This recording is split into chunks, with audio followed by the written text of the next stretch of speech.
ሰላም እንደምን አላችሁ ክብራትና ክብራን። በዛሬታችን ብዙዎቻችሁ በኮሜንት ሴክሽን ላይ ስትጠይቁኝ የነበረው ከሰሞኑ ወደ ሀገራችን የገባ አንድ መኪና አምራች ድርጅት አለ። ይህም ድርጅት የተለያዩ ተሽከርካሪዎችን እያቀረበ ይገኛል። ጋክ ይባላል። ጋክ እኛ ሀገር ከመግባቱ በፊት ራሱ በግለሰብ ሲገቡ እኔ በደንብ ማብራሪያ ሰጣችሁ ነበረ፣ የተለያዩ ቪዲዮዎችን ሰራላችሁ ነበር።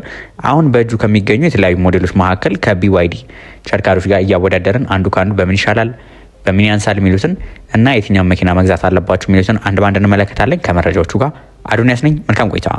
ከዛ በፊት ግን ለዚህ ቻናል አዲስ ከሆናችሁ እና ኢትዮጵያ ውስጥ ያለውን እንዲሁም ዓለም ላይ ያሉትን የመኪና ሪቪዎችን መከታተል የምትፈልጉ ከሆነ በአዱንያስ ካር ሪቪው የተለያዩ ተሽከርካሪዎችን መመልከት ትችላላችሁ። እንዲሁም ገበያው ምን ይመስላል የሚሉትን በየጊዜው ስለምናይ ከመኪና ጋር የተገናኙ የተለያዩ መረጃዎችን መከታተል የምትፈልጉ ከሆነ ሰብስክራይብ አለማድረግ ንፉግነት ነውና ሰብስክራይብ አድርጉ። እንዲሁም ቪዲዮ ሲለቀቅ በቶሎ እንደርሰው የደውሉት አንጫኑ። የጋክ ሞተር ምርት የሆኑ የተለያዩ ተሽከርካሪዎች አሉ። ከነዚህ መካከል አንዱ ጋክ አዮን ዩቲ ይባላል። ዛሬ የምናየው ይህም ተሽከርካሪ ወደ ሀገራችን ቀርቦ በአሁኑ ሰዓት ላይ ከ4 ሚሊዮን ብር በላይ እስከ 4 ሚሊዮን 400 ሺህ ብር ባለው ለገበያ የቀረበ ተሽከርካሪ ነው። መኪናውን በቀጥታ ተወዳዳሪ የሆነው ከነ ቢዋይዲ ኢቱ ተሽከርካሪዎች ጋር ነው። ታዲያ ይህ ተሽከርካሪ የተለያዩ ጥሩ ነገሮች አሉት፣ አንዳንድ ደግሞ ቅሬታ ያሉኝ ነገሮች አሉ። እነሱን ደግሞ ወደ በኋላ ላይ ያሳያቸዋለሁ። እነዚህ መኪኖች ማታውቋቸው ከሆነ ጋክ ሞተርስ ማለት በቻይና ውስጥ ከሚገኙ የተለያዩ ስመገናና ከሆኑ የኤሌክትሪክ መኪና አምራች ድርጅቶች እንዲሁም ደግሞ የነዳጅን የሚያመርቱ እንዲሁም አንዳንዶች ራሱ እናንተ የምታሽከረከሯቸው የሌላ ካምፓኒ ምርት የሆኑ ተሽከርካሪዎችን የሚያመርት ትልቅ ድርጅት ነው። ይሄኛው ሞዴላቸው በሳይዙ ኮምፓክት ኤሌክትሪክ ሃችባክ የሚባል ነው። የተሽከርካሪ ላይ የተለያዩ አማራጮች አሉት። በፍሮንት ሞተር ፍሮንት ዊል ድራይቭ የሚቀርቡ ሲሆን 5 ሰውም አንድ ላቀው የመጫን አቅም አላቸው። የተሽከርካሪ ወደ ገበያ ከገባ ኦልሞስት በቅርብ የሚባል ነው 2025 ዓ.ም ላይ ነበረ ወደ ገበያ የገቡት። እነዚህ መኪኖች ላይ የተገጠመላቸው ባትሪ ደግሞ ትንሽ ለየት ይላል። ሊቲየም አየን ፎስፌት ማንጋዚን ባትሪ የሚባል ነው። ይሄ ደግሞ የሚታወቅበት ራሱን የቻለ ነገሮች አሉት። መኪናውም የባትሪ ዋነኛ የሚታወቅበት የሴፍቲውና ረጅም ጊዜ ማገልገል አቅሙ ነው። እንግዲህ ከዚህ በፊት የትኛው ላይ ታችሁታል ካላችሁን ከዚህ በፊት ከነበሩት የጋክ ምርት ላይ የሆኑ የተለያዩ ተሽከርካሪዎች ላይ ታይቷል። ከነዚህ መካከል እኛ ሀገር ላይ ጋክ ሞተርስ የሆነው የጋክ ምርት ዋይ ፕላስ እንዲሁም ደግሞ የሃይከን ዜድ03 የምንላቸው እነሱ ጋር ተቀራራቢ የሆነ ዲዛይን ያለው ነው። እነሱ ተሽከርካሪዎች ሁሉም የሚመረቱት በጋክ ሞተርስ ነው። ነገር ግን ሃይከን በጎን የራሳቸው እንደ ቢዋይዲ ሌኦፓርድ እንደምንለው ማለት ነው። ታዲያ የተሽከርካሪ ላይ ብዛት ያለው የባትሪ አማራጮች አሉት። በ38 አለ፣ በ44 ኪሎዋት አለ፣ በ50 ኪሎዋት አለ፣ እንዲሁም ደግሞ በ60 ኪሎዋት አለ። ታዲያ ይህ ግን መኪናው በአንድ ጊዜ ቻርጅ የሚጓዘውን ርቀት ልዩነት ያመጣል። ከ330 ኪሎ ሜትር እስከ 420 ኪሎ ሜትር በአንድ ጊዜ ቻርጅ የመጓዝ አቅም አለው። ታዲያ መኪናው ቻርጅ ሲያደርግ እንዴት ነው ካላችሁኝ፣ እነዚህ መኪኖችን በፋስት ቻርጅ ብዙ ባታረጓቸው ይመከራል። ነገር ግን ግዴታ ፋስት ቻርጅ እናደርገዋለን ካላችሁ ከ30 እስከ 80% በ24 ደቂቃ፣ አብዛኞቹ በ30 ደቂቃ ነው። እነዚህ ግን በ24 ደቂቃ ቻርጅ ማድረግ ይችላሉ። ሌላኛው ደግሞ በተለይ ከኢቱ በከፍተኛ ደረጃ የሚለይበት ነገር የመኪናው ጉልበቱ ነው። እንደምታውቁት አብዛኞቹ ኢቱ ተሽከርካሪዎች ላይ የምናገኘው በ94 የፈረስ ጉልበት ናቸው። እነዚህ ተሽከርካሪዎች ላይ ግን በሁለት አይነት አለ፣ በ100 ኪሎዋት እና በ150 ኪሎዋት።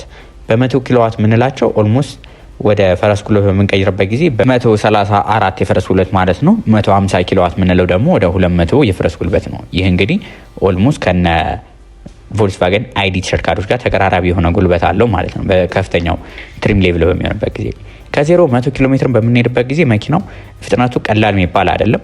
በተለይ ቶፕ ትሪም ሌቭል የምንላቸው ላይ እስከ 100 ኪሎ ሜትር ከ0 ተነስቶ መድረስ የሚፈጅበት በ7.3 ሰከንድ ውስጥ ነው። ቶፕ ስፒዳቸው እስከ 150 ኪሎ ሜትር በሰዓት ነው። ይህ እንግዲህ በጣም ፈጣን የሚባል ነው። ነገር ግን መኪናውን ስታዩት በሳይዙ አነስ ያለ ሊመስላችሁ ይችላል። የተሽከርካሪ አጠቃላይ ርዝመቱ 4.2 ሜትር ነው። ስፋቱ 1.8 ሲሆን ወደ ላይ ቁመቱ ደግሞ 1.5 ነው። በዋነኝነት ደግሞ እኛ የምንቀመጥበት ነው። ይህ 2.7 ሜትር አካባቢ ነው። ይህ እንግዲህ ከኢቱ ጋር ተቀራራቢ ናቸው። በዲዛይን ዋይዝ ትንሽ ይሄኛው ከፍ ይላል። በአይን ላይ ስታዩት ሞር የተለመደው አይነት ወደ 4 ማዕዘን አይነት ቅርጽ የሚሄድ ነገር አለው። ኢቱ ላይ ደግሞ ሞር ሻርፕ የሆኑ አንግሎች ይበዙታል። ከመሬት ያላቸውም ከፍታ ተቀራራቢ ናቸው። ነገር ግን ትንሽ ኢቱ ከፍ ማለት ነገር አለ። እሱን እንግዲህ በአይናችሁ ስታዩት በደንብ ማረጋገጥ ትችላላችሁ። እስቲ ወደ መኪና ውስጥ የገሳ ደግሞ እንግባ። ወደ መኪና ውስጥ የገሳ ብንገባበት ጊዜ መኪናው ውስጥ የገሳው በጣም ጥሩ የሚባል የሚያምር ገጽታ አላቸው። እንደ ትሪም ሌቭሉ ልዩነት ቢኖራቸውም ተለቅ ያለ ኢንፎቴመንት ስክሪን አላቸው። ወንበሮቻቸውም የሌዘር ወንበሮች አሏቸው፣ የጨርቅ ወንበሮች አሏቸው። እንደ ትሪም ሌቭሉ ልዩነት ይኖራቸዋል። በተለይ ደግሞ ከፍተኛው ትሪም ሌቭል በሚሆንበት ጊዜ ኤሌክትሪካሊ አጀስተብል የሆኑ ወንበሮችንም ይዞ ቀርበዋል። ይህ እንግዲህ ከትሪም ሌቭል ልዩነት አለው። መሀል ላይ እቃ ማስቀመጫ እናገኛለን። አንዳንድ ከፍተኞቹ ትሪም ሌቭል ሲሆን ደግሞ ዋይርለስ ቻርጅ ማድረጊያም እንደሚኖራቸው ይጠበቃል። እነዚህ መኪኖች ታዲያ ዘመናዊነታቸው ምንም ያጠያይቅ ነገር የለም። የተሽከርካሪ ላይ እንደምትመለከቱት ብዛት ያላቸው እቃ ማስቀመጫዎች እናገኛለን። በዛ ላይ ደግሞ የተገጠመለት መሪም ሙሉ ለሙሉ በሌዘር የተሸፈነ ናቸው። መኪናው ከመሪው ጀርባ የምናገኘው ደግሞ በዋነኝነት የድራይቨር ዲስፕሌይን ያካተተ ነው ማለት ነው። እነዚህ መኪኖች እንደናንተ ምርጫ ነው። ከፍተኛው ትሪም ሌቭል፣ ዝቅተኛው ትሪም ሌቭል እየተባለ ልዩነት አላቸው። ነገር ግን ከፍተኛው በሚሆንበት ጊዜ ከሰሩፍ ጋር ራሱ አብረው የሚመጡ አሉ። ነገር ግን ዝቅተኛው ትሪም ሌቭል በሚሆንበት ጊዜ ደግሞ ሰሩፍ የሌላቸውም አሉ። ይህ እንግዲህ ያው መኪናው የሚኖረው ፊቸር ልዩነት አለው ማለት ነው። ታዲያ የስክሪኖቹ ሳይዝ ምን ያህል ነው ካላችሁኝ፣ በዋነኝነት እዚህ መኪና ላይ በ14 ኢንች ኢንፎቴመንት ስክሪን አለ፣ በ8 ኢንች ድራይቨር ዲስፕሌይ አለ፣ ስማርት ፎን ኮኔክቲቪቲ አላቸው፣ ቮይስ አሲስት አላቸው፣ ሶፍትዌር አፕዴት ማድረግ ይችላሉ። ከዚህ በተጨማሪ ደግሞ ከፍተኞቹ ትሪም ሌቭል እንደነገርኳችሁ ፓኖራሚክ ሰሩፍ ይኖራቸዋል።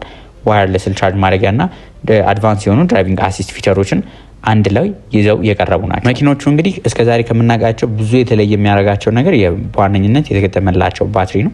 ባትሪው እንደነገርኳችሁ ትንሽ የለየት ያሉ ናቸው። ረጅም ጊዜ ማገልገል አቅማቸውም የተሻለ ያደርጋቸዋል።